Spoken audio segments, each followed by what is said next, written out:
नमस्कार दोस्तों, आपका स्वागत एक और वीडियो कॉस्ट अकाउंटिंग की।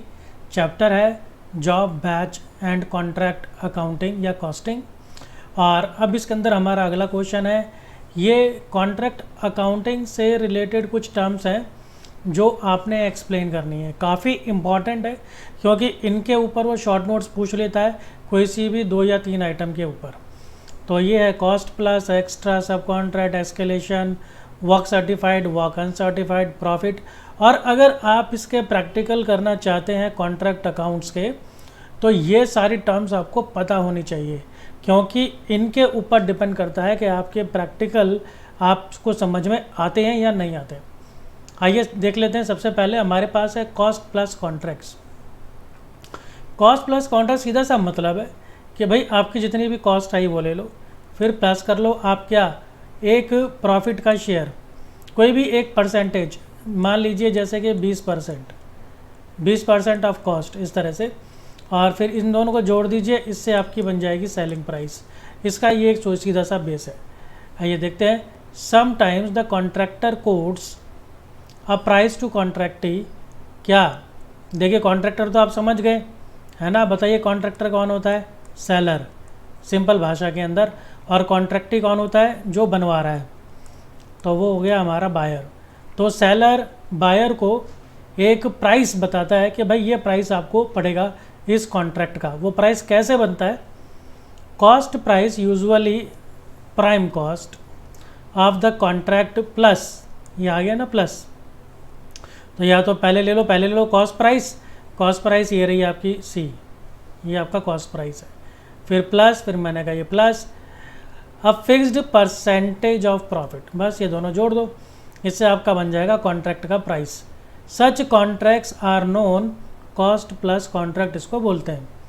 गवर्नमेंट कॉन्ट्रैक्ट्स आर जनरली जो गवर्नमेंट होती है वो इसी तरह के कॉन्ट्रैक्ट्स पर आधारित होती है। This system is applied in the cases, कौन से केसेस में ये है भाई usable? Where no past data which can be taken as basis. अगर कंपनी के पास पिछला कोई ऐसा डाटा नहीं है जिसके आधार पर वो ये डिसाइड कर सके कि भाई हमने पहले भी ऐसा एक प्रोजेक्ट बनाया था, उसकी हमारी इतनी कॉस्ट आई थी, तो इस बार इतनी कॉस्ट आ जाएगी। तो अगर ऐसा पिछला कोई आधार अवेलेबल नहीं है तो the work to be done is not fixed at the time of placing the order. जिस टाइम पर वो काम किया जाना होगा, वो प्रोजेक्ट किया जाना होगा, वो कॉन्ट्रैक्ट बनाया जाना होगा, उस टाइम पे क्लियर नहीं है कि भाई उसमें क्या क्या काम करने पड़ेंगे। ठीक है जी।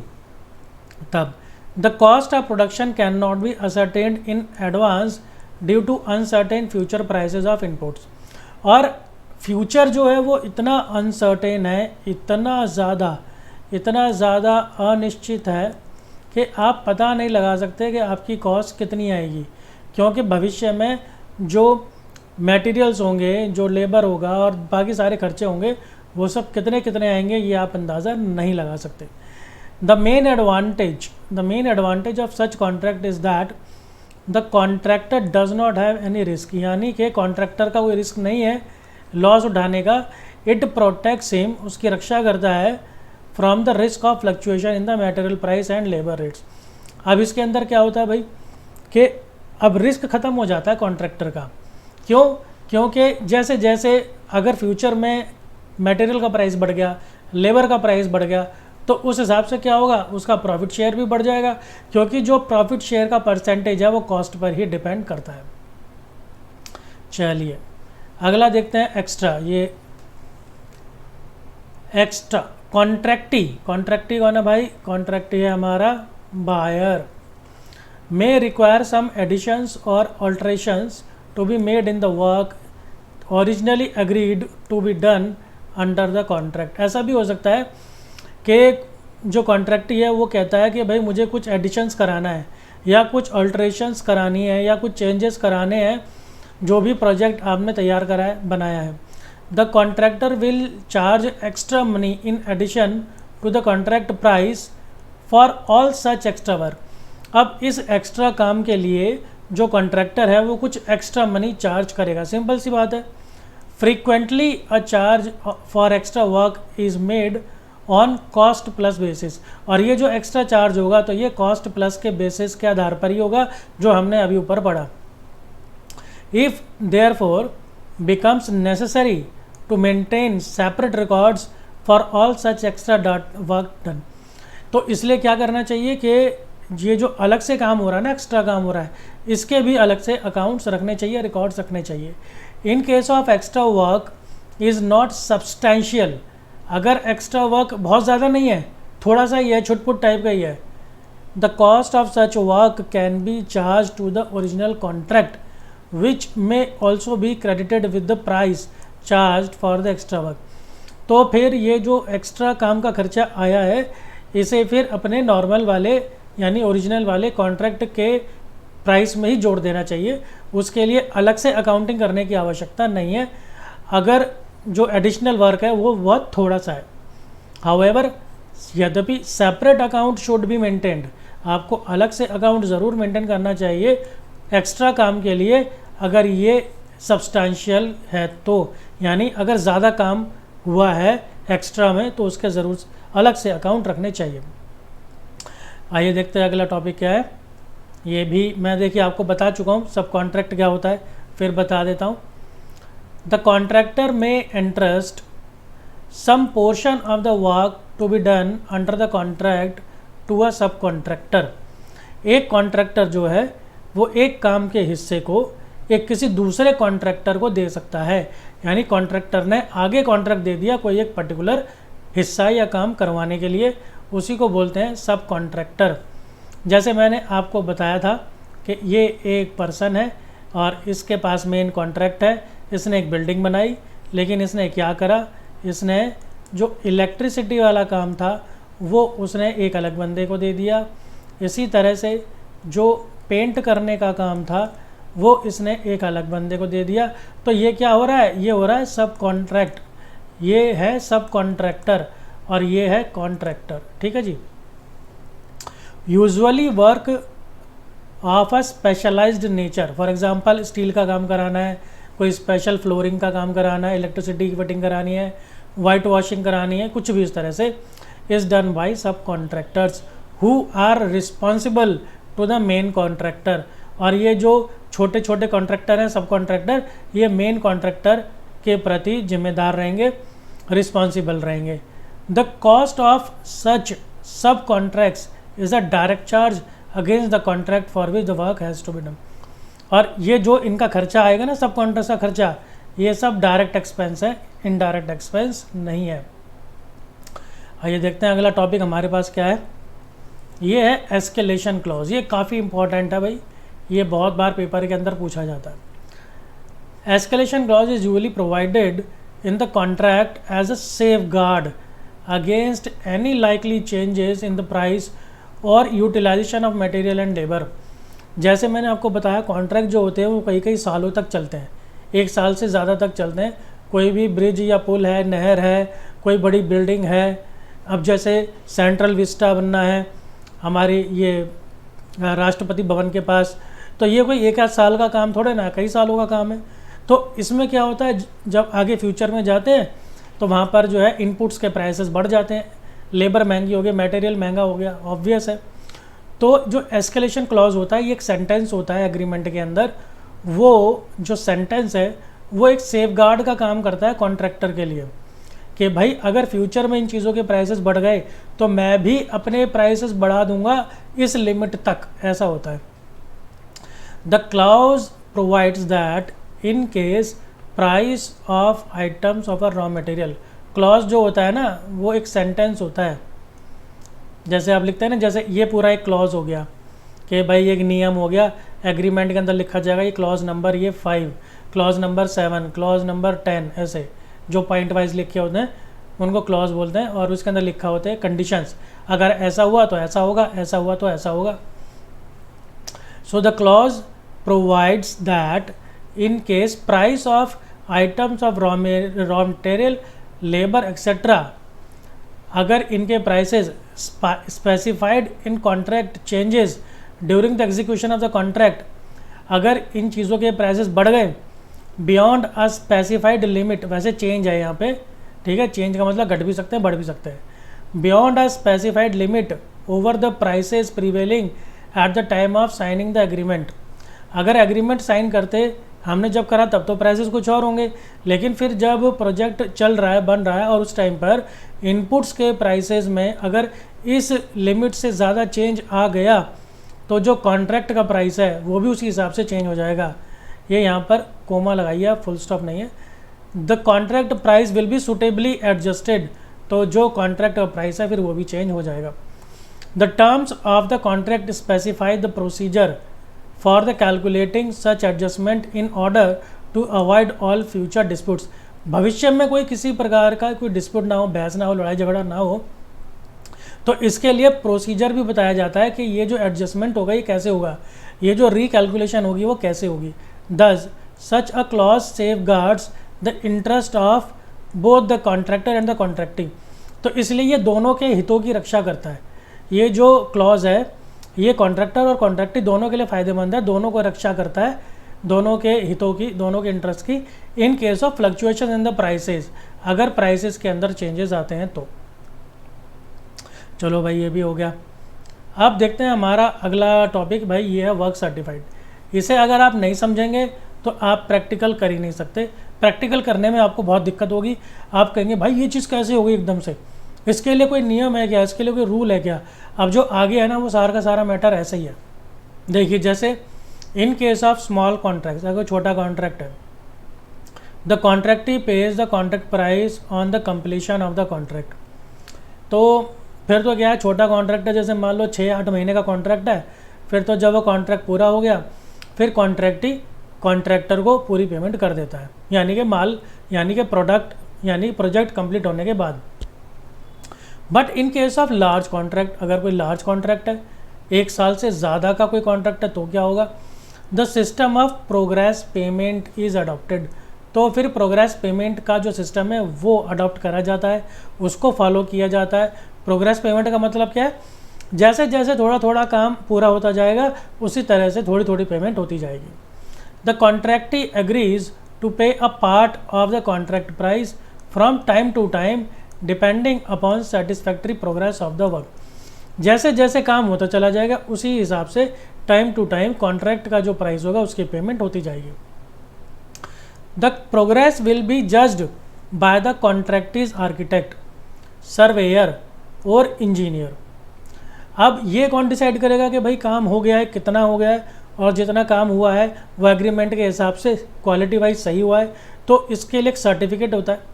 वो सर्टिफिकेट कौन देता है, वो कॉन्ट्रैक्टी का ही आर्किटेक्ट देगा या सर्वेयर देगा या इंजीनियर देगा। Who will issue a certificate, जो कि एक सर्टिफिकेट इशू करेगा, the value of work so far done and approved by him, जो कि बताएगा सर्टिफिकेट में कि काम कैसा है, सही हुआ है, कैसा हुआ है, फलाना ढिमकाना। Such work is termed as work certified, और जितने काम को वो इंजीनियर सर्टिफाई कर देता है कि इतना काम सही हुआ है सर्टिफिकेट के अंदर, उसको बोलते हैं work certified. The contractee usually does not pay 100% of the work of certified. अब ऐसा होता है कि जितना काम सर्टिफाई हो गया तो उस पूरे काम की पेमेंट नहीं करता कॉन्ट्रैक्टी, उसके कम काम की पेमेंट करता है। जैसे मान लो 75% की कर देगा, 80% की कर देगा। Of the value work certified depending upon the terms of the contract. ये कॉन्ट्रैक्ट जो एग्रीमेंट हुआ तो उस पर डिपेंड करता है कि भाई कितने सर्टिफाइड वर्क का कितना परसेंटेज पेमेंट किया जाना है, और जो बच गया बैलेंस जो है उसको हम बोलते हैं रिटेंशन मनी। तो ये भी इंपॉर्टेंट था, उम्मीद करता हूँ समझ आया आपको। आगे चलते हैं। अब आता है हमारे पास वर्क अनसर्टिफाइड। सिंपल सी बात है कि भाई इतना काम हुआ, इतने में से सर्टिफाई हो गया काम, और इतना काम सर्टिफाई नहीं करा उसने, तो बस ये हो जाएगा अनसर्टिफाइड।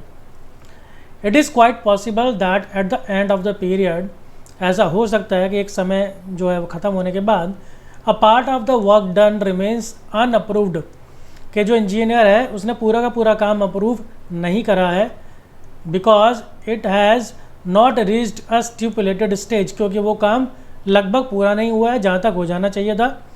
और some work has been done during the accounting period since certification, और हो सकता है या फिर कि जब वो सर्टिफिकेट बना रहा था तब तक वो काम चल रहा था, यानी पूरा नहीं हुआ। Such work which has not been so far approved by the contractor's architect और surveyor is termed as work uncertified. तो जो भी काम उस इंजीनियर ने, सर्वेयर ने, आर्किटेक्ट ने सर्टिफाइड नहीं करा है वो कहलाता है आपका work uncertified. It is valued at cost and credited to the contract account. तो इसको हम कॉस्ट पर कैलकुलेट करते हैं, सेलिंग प्राइस पे नहीं, इसे हम कॉस्ट पर कैलकुलेट करते हैं, हमारी कितनी कॉस्ट आई, और इसको कॉन्ट्रैक्ट अकाउंट के क्रेडिट में रखते हैं। And debited to the work in progress account, और इसे वर्क इन प्रोग्रेस अकाउंट के डेबिट में रखते हैं, which will be transfer to the debit of the contract account at the beginning of the next year. और ये contract account के debit में जाता है जब नेक्स्ट ईयर स्टार्ट होगा नया अकाउंट, उस तरह से। ठीक है जी। बाकी ये सब तो हम जो है प्रैक्टिकल में भी देख लेंगे, तो इतना आपको कंफ्यूज होने की आवश्यकता नहीं है।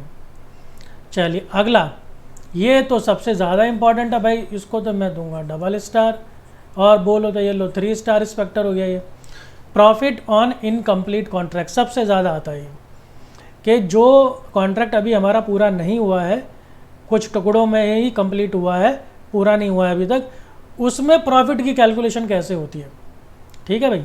चलिए, लार्ज और big size contracts are usually take a number of years to get completed. अब इतनी बात तो हम समझ चुके हैं कि जो एक प्रोजेक्ट है, लंबे समय का प्रोजेक्ट है, 2 साल, 5 साल, 10 साल, तो वो पूरा 1 साल के अंदर कंप्लीट नहीं हो जाता है, उसको कंप्लीट होने में कई साल लगते हैं। टिल देन, तब तक क्या होगा, at the end of each year some profit is considered as accrued. तो हर 1 साल, जैसे फाइनेंशियल ईयर हो गया, हर 1 साल जब कंप्लीट होगा, फिर हम मान लेते हैं कि हमारा कुछ तो काम हुआ है और उसके आधार पर हमारा कुछ तो प्रॉफिट बनेगा।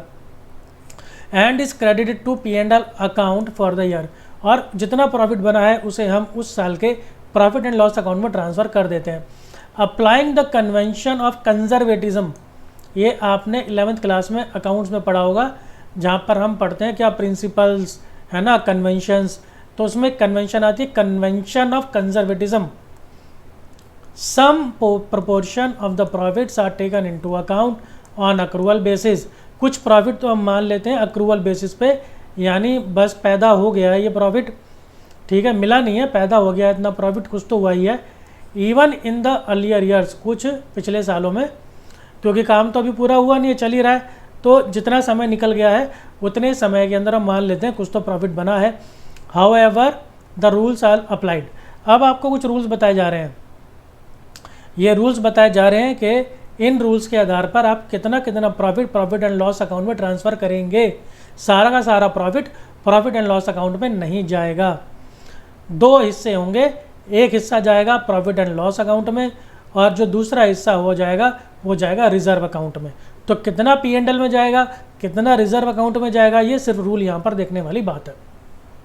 देखिए, if the value of work certified, जितना सर्टिफाई करा उसने, क्वेश्चन में सब दिया होगा, आप चिंता ना करें, जितना काम सर्टिफाई हुआ है उसकी वैल्यू अगर कॉन्ट्रैक्ट प्राइस के 1/4 से भी कम है, तो भाई कुछ भी प्रॉफिट जो है P&L में नहीं जाएगा, सारा का सारा रिजर्व में जाएगा। If the value of work certify की वैल्यू अगर 1/4 से ज़्यादा है, 1/4 है या उससे ज़्यादा है, ध्यान देखिए, अगर 1/4 है या फिर उससे ज़्यादा है, और लेकिन हाफ से कम है, 50% ऑफ कॉन्ट्रैक्ट प्राइस से कम है, तो 1/3 ऑफ टोटल प्रॉफिट, जिसको नोशनल प्रॉफिट बोलते हैं। नोशनल प्रॉफिट का मतलब है असल में अभी हुआ नहीं है, वो अभी हम मान के चलने के हो गया। 1/3 of notional profit is transfer to P&L account, और जो बैलेंस रह जाएगा बाकी वो जाएगा रिजर्व अकाउंट में।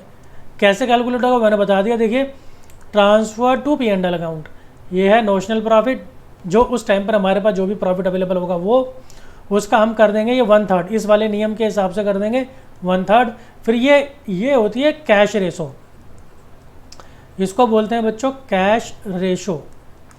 तो मैंने कैश रेशो भी यहीं रख के दिखा दिया आपको कैसे कैलकुलेट होती है। ऊपर जितना पैसा मिल गया है और नीचे जितना काम सर्टिफाई हुआ है। जैसे कि मैंने आपको बताया था, जितना काम सर्टिफाई हो जाता है उसका पूरा पैसा नहीं मिलता, तो उसका एक परसेंटेज ही मिलता है, 70, 80, 90 ऐसे करके। तो जितना वो रेशो, वो परसेंटेज निकालने का ये तरीका है। हो सकता है वो आपको डायरेक्ट ही बता दे कि भाई 80% ही पैसा रिसीव हुआ है, फिर आप यहाँ पर सीधा 80% लिख देना डायरेक्ट।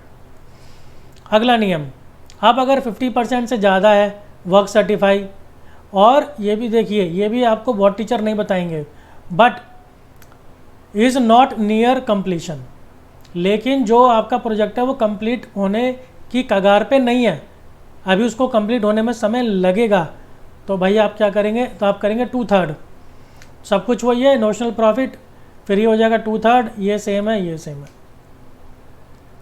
आगे आ जाओ भाई। अब when a contract is near the stage of completion, अब अगर वो बिल्कुल कंप्लीट होने की ही कगार पे है, तो फिर आप क्या करोगे, estimated profit is calculated and transfer to P&L account.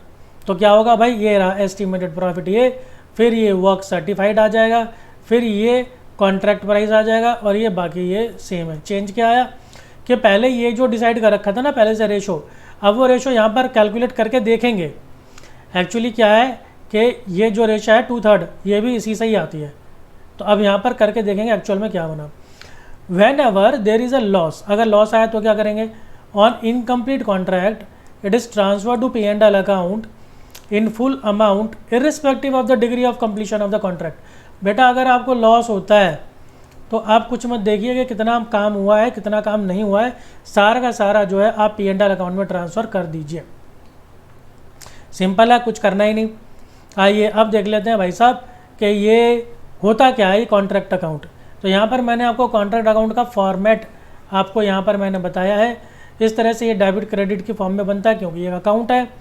तो आप क्या करेंगे, यहाँ पर आपके आएंगे सारे के सारे एक्सपेंसेस, ये कुछ कुछ जो है वो P&L की तरह ही चलता है। ये देखिए ये सारे आपके खर्चे आ गए, कोई आउटस्टैंडिंग है तो उसे आप यहाँ पर ऐड कर देंगे, कोई प्रीपेड है तो उसे आप यहाँ से लेस कर देंगे, जो कि हम हमेशा P&L में करते ही हैं। और यहाँ पर क्या आएगा, यहाँ पर आपके पास आएगा जो जो भी असेट्स बची हुई हैं, जितना भी काम हो गया है। देखिए वर्क इन प्रोग्रेस में आएगा वर्क सर्टिफाइड, वर्क अनसर्टिफाइड, ये जो काम सर्टिफाई हो गया है या नहीं हुआ है, इतना काम तो हो गया ना आपकी तरफ से, इसके पैसे तो आएंगे ही ना, तो इसे आप क्या मान लो, रिवेन्यू की तरह मान लो। जैसे आप सेल रखते थे ना P&L में, तो इसे आप रिवेन्यू की तरह मान लो। ऐसे ही देखिए मटेरियल जो वापस आ गया तो ये भी आपकी एसेट हो गई, इसे आप रख लो।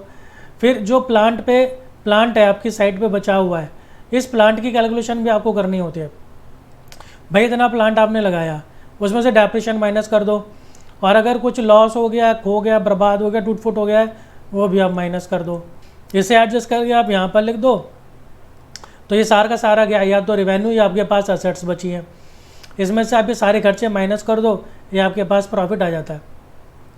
फिर ये जो प्रॉफिट है यही प्रॉफिट आपका यहाँ आ जाएगा, ये प्रॉफिट यहाँ आ गया। अब इसे हम बांट रहे हैं 2 हिस्सों में, जो नियम मैंने आपको अभी ऊपर बताए कि एक हिस्सा जाएगा P&L में और एक हिस्सा जाएगा रिजर्व में या फिर वर्क इन प्रोग्रेस में। और वो जो नियम है वो देखिए यहाँ पर आपको शॉर्टकट में भी बता देता हूँ कि प्रॉफिट में कुछ भी नहीं जाएगा अगर काम सर्टिफाइड 25% से कम है, 1/3 जाएगा अगर 25 से 50% के बीच है, और 2/3 जाएगा अगर 50% से ज़्यादा है। तो ये बिल्कुल शॉर्टकट के अंदर मैंने आपको ये वाले जो नियम है वो मैंने आपको बता दिए। ये वीडियो बहुत ज़्यादा इंपॉर्टेंट है, इस वीडियो को आपको बार बार देखना है। अगर आपको प्रैक्टिकल करते टाइम कोई दिक्कत आती है तो भी आपको इस वीडियो को बार बार देखना है। इसी तरह की वीडियोज़ के लिए जुड़े रहिए, मिलता हूँ आपसे अगली वीडियो में, धन्यवाद।